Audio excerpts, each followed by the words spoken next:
Drop the roof and let the smoke clear. I got diamonds doing twisty slides in both ears. Dice rolling on the Las Vegas. What's up, DiORs? Welcome back to Dre2. This is Dre DiOR, and this is the DiOR channel. If you are new to this channel, please check out some of my videos, some of my shorts, and if you like it, and if it fits your vibe, please become a part of the DiOR family and become a DiOR. The DiORs is just a group of free-spirited, fly people, period. People who like fashion, who know fashion, who like success, who want success, and who wants to see others succeed and help be a part of that success. So become a DiOR, because now that I've graduated, as you can see, it's only going up, okay? I'm giving y'all part 2, year 2 of DiOR Declassified Central State Survival Guide. And again, as you all know, it's officially been a week since I've graduated. Who was the grad? I was. Definitely the grad of the season. Had the best grad pictures on campus this year, and I take that respectfully, crown myself, because it's the truth. And somebody got to speak it, you know, somebody got to tell it, and I'm going to always tell the truth, nothing but it. But yeah, let's get into it. Year 2 at Central State with the tips, with some tips, okay? Let's really get into Central State year. So, all right, let's start with like campaign season, and then let's go into the actual year. So, campaign season, this was my first time actually campaigning, like, with upperclassmen, as an upperclassman. So it was different. I was running for, what was I running for? I was running for junior vice president. I had ran for freshman president when I had first entered and didn't make it. So I'm like, okay, let me just get the gain like experience and see like if I can do this, if I want to do this before I really take over, you know? So I'm like, okay, I'm gonna be junior VP. So ran for junior VP. I ran non-contestant. So for anybody that don't know, I ran by myself. And it was really simple, really easy. It was a fun experience too. Like, so for anybody who don't know, campaign season for the year, for the upcoming year happens the year before. So April and May of 2023 or 2022, April, May 2022, we were campaigning for fall 22, spring 23. So, since I had a small school and not too many people was in student leadership, I didn't have to do too much. Like, I was running against myself. So I just did like a little flyer. I'm really not that arts and craft. Like, I just did like little stuff. I was semi-active. You know, I had held some positions and had some titles under my belt. But I was mostly known for line dance writer at this point. Like, this is really when I really started getting known on campus and everything like that. So before that, so after I had posted, like, made the qualifications, because I wasn't gonna run, but then I just like, you know, I'm gonna run, because after they cheated me the semester before, I was like, I don't know if I'm gonna do it again. Now it's like, no, like I got a point to prove. So I did it literally the last day of like application submission deadline, and I was able to run. I posted on Instagram, and then did a debate. But since I was the only one running for junior VP, I just gave a speech on why I want to be VP and what I was going to do as VP. And basically, after that, even though the student body still had to vote for us, since everybody really ran by themselves, we all just made an SGA group chat and started getting to know each other at the end. And with SGA, what I will say is, what I had thought about it, like before I joined, I thought I was just getting into something like, you know, something like student council, but like maybe a little harder.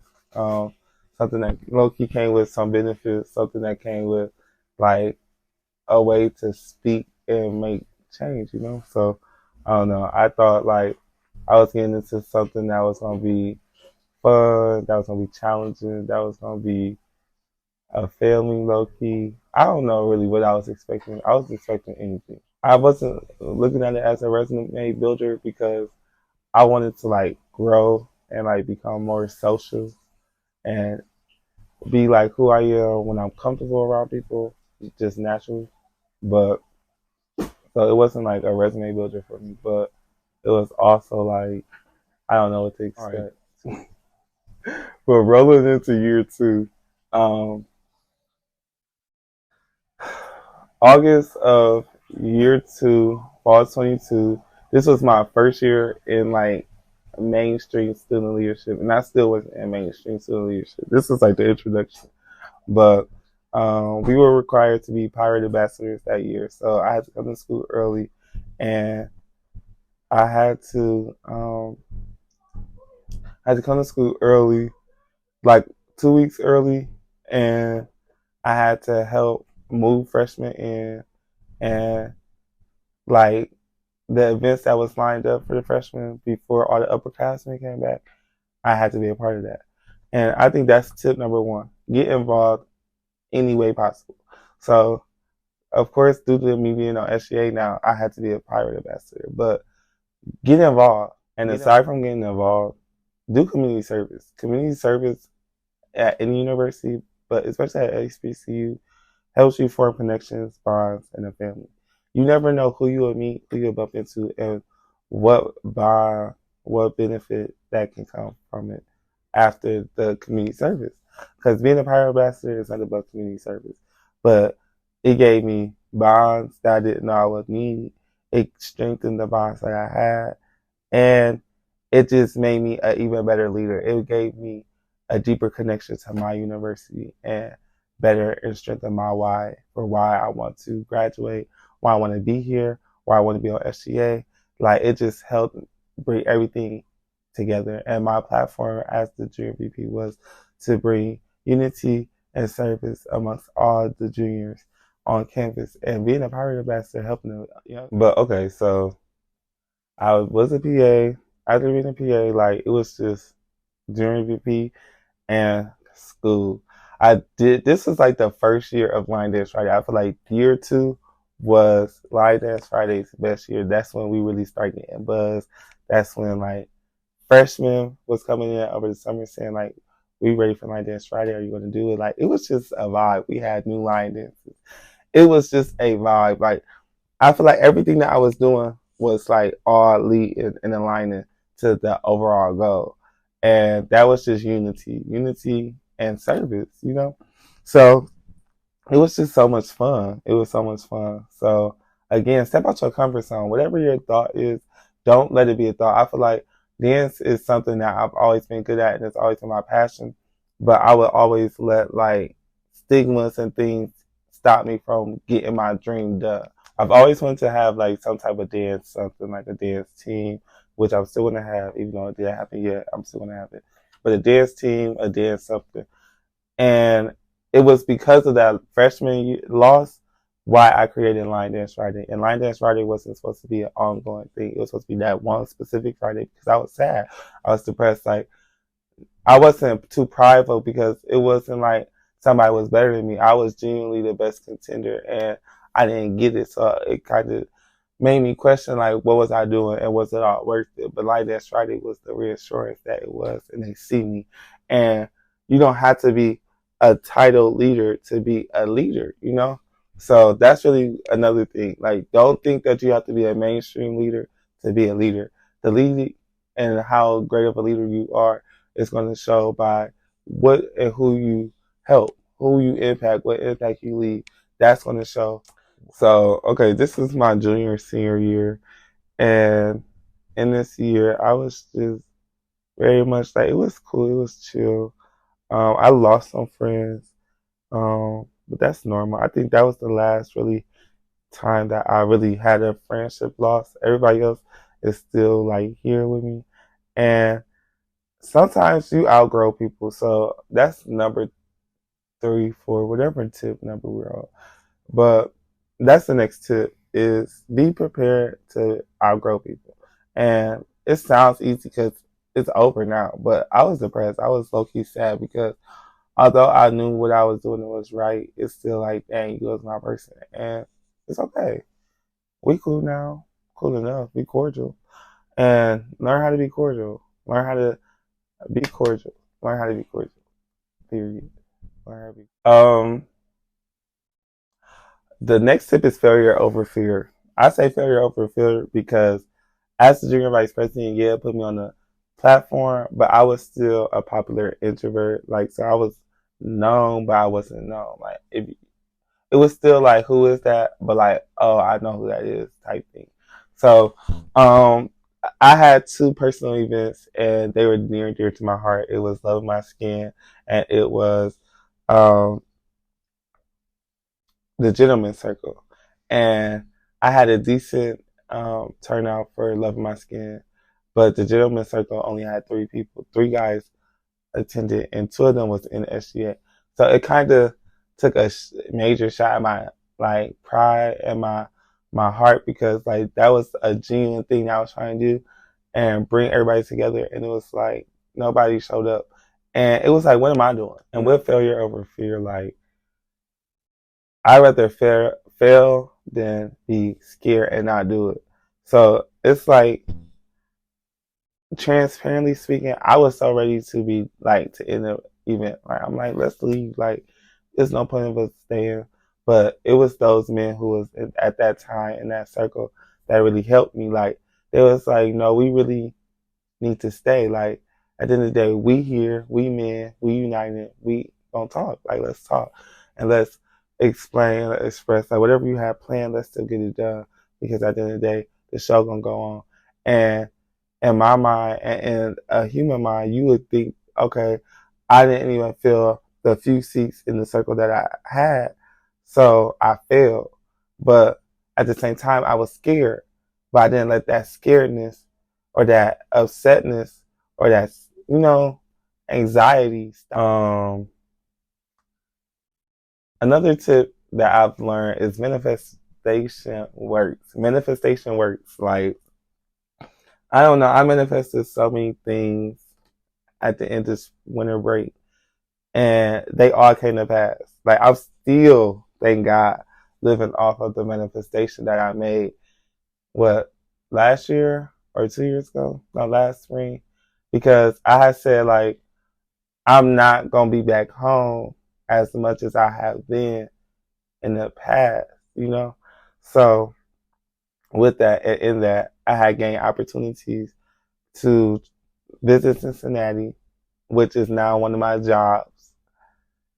And then I got an internship at the last minute, which is now somewhere I'm going back to. So it's like, it's funny how God works, but you have to speak it, you have to believe it. Because you see, I thought it, I spoke it, I wrote it down, I meant it, I prayed on it. And I talked to God and I said, like, genuinely speaking, like, I'm transitioning and I'm almost out of here. So I just don't want to be in this space because I've outgrown this city. And I just want something bigger, better, and more challenging that's going to expand me and help me be the man that I want to be and the man that you have called me to be. And it's like, after that, things just start coming. Like, when I say blessings start coming, like, opportunities start coming. And again, life, college, none of that, all of that, should I say, is about who you know, not what you know. Because both of the opportunities that I had now been in and have received have been through people that I know, both personally and through like social media. But like, I got these opportunities. Okay, so another tip: stand for what you want. Stand for what you believe in. One of my favorite quotes is, "A man who stands for nothing will fall for anything," and simply meaning you stand for nothing. You don't have a plan. You don't have a vision. You don't have nothing. Everybody's thought, everybody's opinion gonna persuade you. You'll just be living for everybody else. And it's like, at that point, you falling for anything. You're gonna be hating your life because you're doing stuff that everybody else wants you to do, not what you want to do. So that's what I learned seriously. Like, no matter what it is, stay your course. Because I wanted to be a lot of things. I changed my career path. I changed my major so many times throughout the fall 2019 through spring 24 timeline. But it's like, ultimately, I found the path. Okay, we almost at the end, but I almost forgot to. So as y'all remember, I went from Hunter my first year to like, I had a Cinderella story, to be honest. Like, I went from the worst dorm to the best dorm at the time. So, my biggest ick about that is that I had a roommate. And it's not really my ick, because I really wanted a roommate. However, I'm going to tell you why it was my ick in a second. Overall, though, it was great. Like, my first roommate was amazing. Like, we were like the same person. Like, we were to ourselves. We were in our rooms. Plus, like, he was the athlete. So, he was the student leader and the athlete. So, he was never really in the dorm. He was always at practice, always at a meet, always just gone. Like, it was really my stuff. And I just wish he would have stayed in that again. Like, I wanted him to come back into my suite. I'm going to tell you why in part 3. But for right now, it was just cool. Like, we was cool. It was really my own personal suite. And then, like, the only ick I had was, like, it seemed like no matter how much I tried to be cool or, like, I don't know, cool. Like, we never could, like, be cool. Like, I don't know. It's not like we was beefing, but, like, we lived in the same dorm, like, the same suite. And you would never have known that. Like, we don't speak out in public. We don't speak in there. And if we do, we say, what's up, good morning, good night, like, little stuff like that. And my whole ideology about having a roommate, a suite was, like, it's going to be my bro. Like, we're going to be locked in. Gonna have like them college roommate movies. Like, we're gonna have a good bond. You're gonna be my kid's uncle, stuff like that. And no, not at all. And it feel like I wasted my time in the suite when I could have my own room. But again, that's the only ick I have. Everything else is fun. That brings me to my last tip. Be careful what you pray for. I don't know if you ever heard that in your lifetime, but I've heard it a few times, and that's so real. I would say I wanted to get out of Hunter so bad, and I got out of Hunter.